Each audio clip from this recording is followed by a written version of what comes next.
Mbak Azhar bertanya, kenapa kita harus mondok?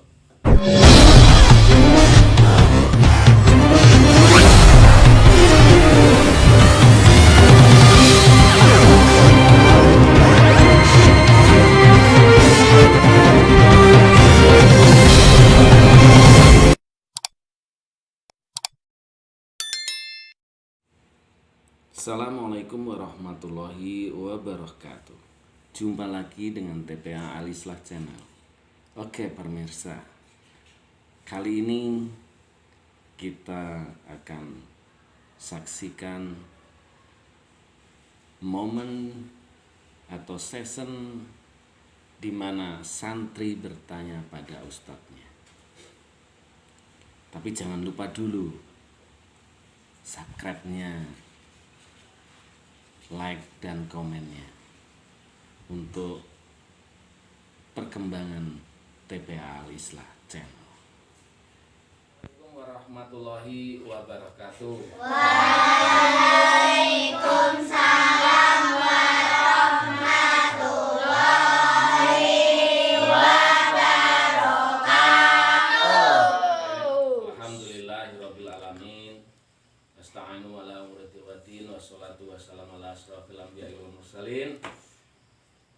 Asyhadu an la ilaha illallah wa asyhadu anna Muhammadan abduhu wa rasuluh. Allahumma sholli ala Muhammad wa ala ali Muhammad. Ya. Pertama-tama mari kita panjatkan puji dan syukur dari kehadirat Allah Subhanahu wa taala yang telah memberikan kita nikmat ya, nikmat sehat, nikmat iman, nikmat Islam, serta nikmat ihsan. Wabil khusus nikmat sehat, sehingga kita bisa alhamdulillah ya mau mengaji, mau belajar dengan keadaan kita yang sehat walafiat tanpa suatu halangan apapun. Shalawat salam kita junjungkan kepada Nabi besar kita Nabi Muhammad Sallallahu Alaihi Wasallam beserta keluarganya, tabiin, non tabiin, sahabat-sahabatnya ya, sehingga umatnya kita ya, moga-moga kita sebagai umatnya mendapatkan syafaat di yaumil akhir nanti. Oke. Nah saat ini kita dengan momen bertanya ya, Ustadz akan menjawab setiap pertanyaan kalian ya. Silahkan bertanya mengenai tentang apa pelajaran atau tentang apapun, insya Allah kalau Ustadz jawab, bisa menjawab, saya jawab. Oke, siapa dulu yang mau bertanya? Oh, Mbak Aza, silakan yang agak kencang ya Mbak Aza ya. Waalaikumsalam warahmatullahi wabarakatuh.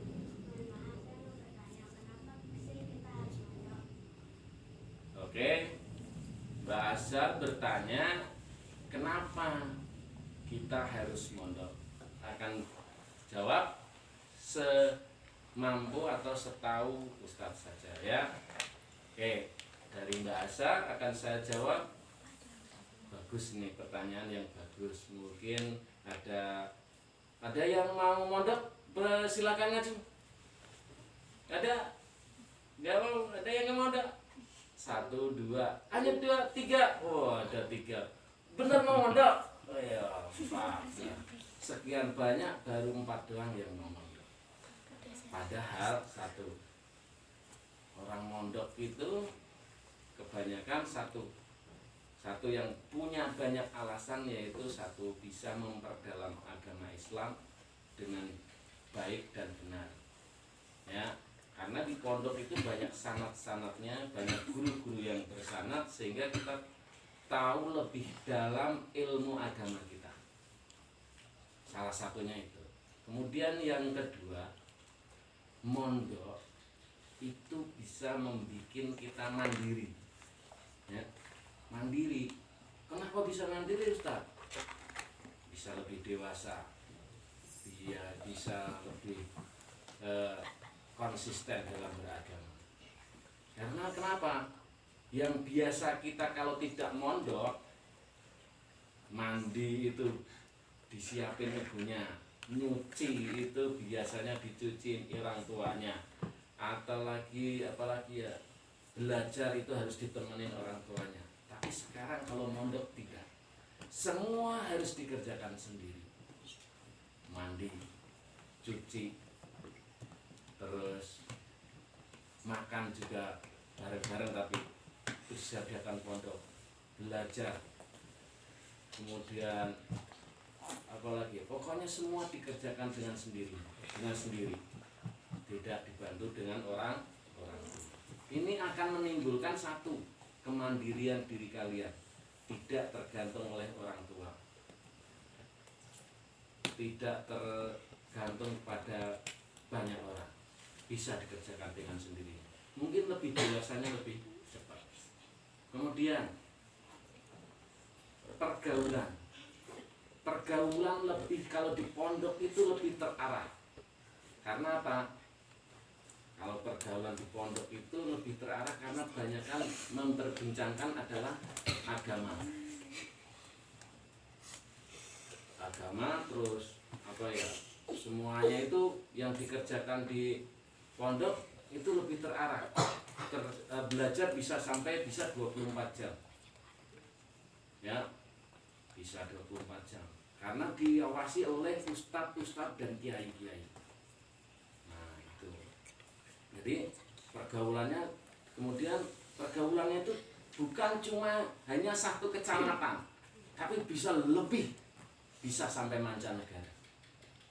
Loh, kok bisa sampai mancanegara tuh Ustaz? Ya, kalau di pondok itu biasanya, kalau di sekolah SMP biasa gitu ya. Kalau sekolah SMP biasa itu paling cuma satu kecamatan, satu desa mungkin. Beda kecamatan, itu biasanya cuma gitu. Beda, kadang jarang-jarang yang orang luar negeri sekolah di SMP negeri, misal di SMP negeri kita gitu, jarang.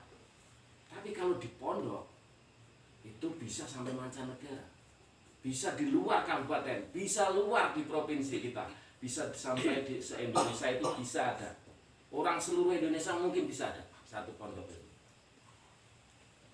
Bener, orang Irian ada kadang, orang Makassar ada, orang Kalimantan itu ada, orang Sumatera ada, orang Jawa Timur ada, Jawa Tengah ada, Jawa Barat ada, Sumatera ada, mancanegara kadang-kadang ada.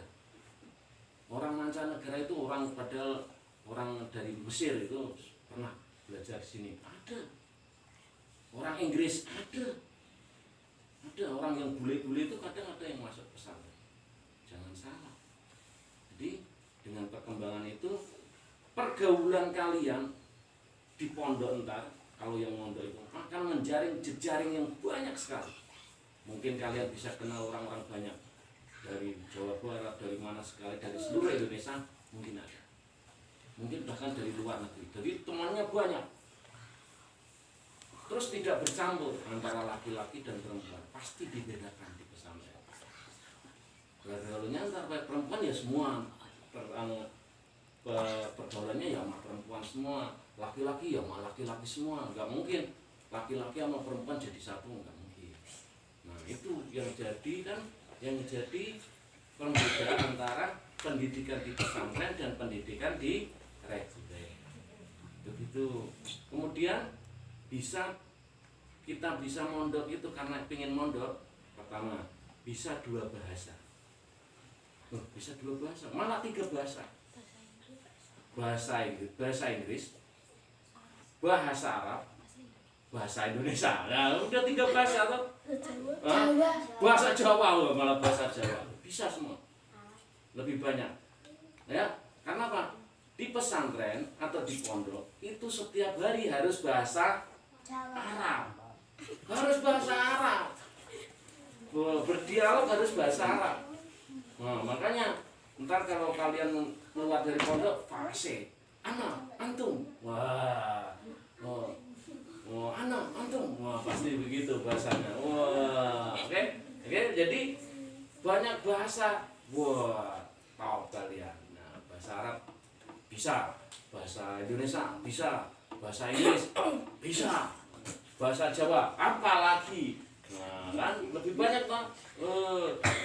Jangan salah, di pesantren juga didikannya ada yang reguler, mempelajari pelajaran umum, matematika ada, bahasa Inggris pun ada tadi, bahasa Indonesia ada, semua ada. Tapi banyakkan emang bahasa agama atau pendidikan agama, karena di pesantren banyak-banyak mempelajari tentang agama. Kemudian beasiswa juga banyak di pesantren, banyak, sampai bahkan beasiswa sampai ke luar negeri.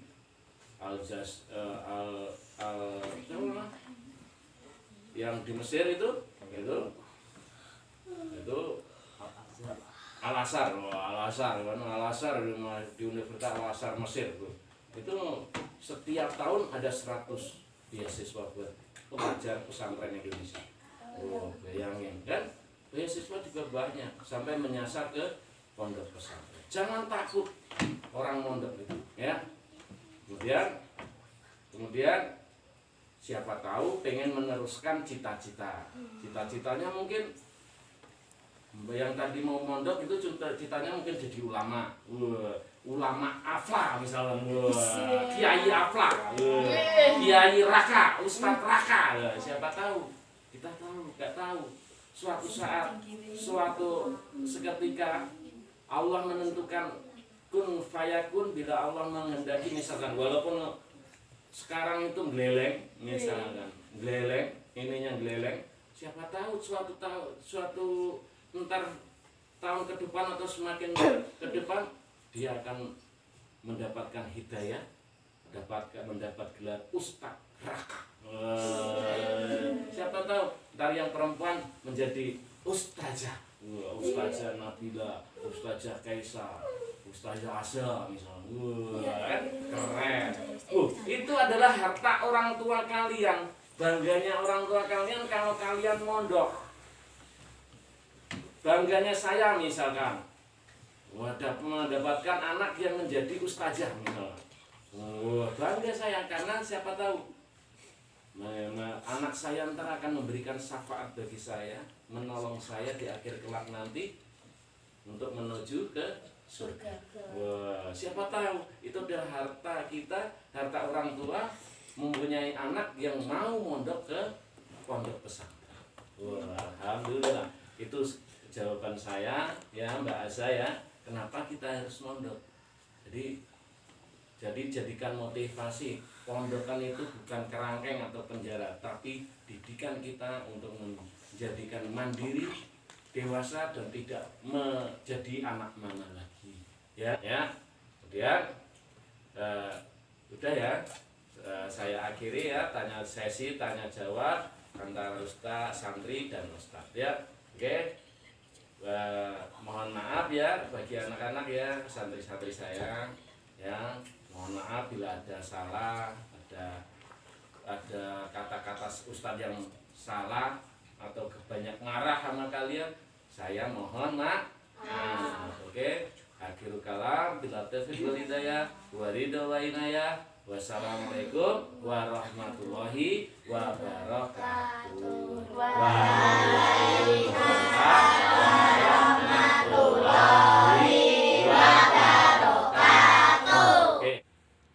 Demikian pemirsa, season di mana santri bertanya pada ustadznya.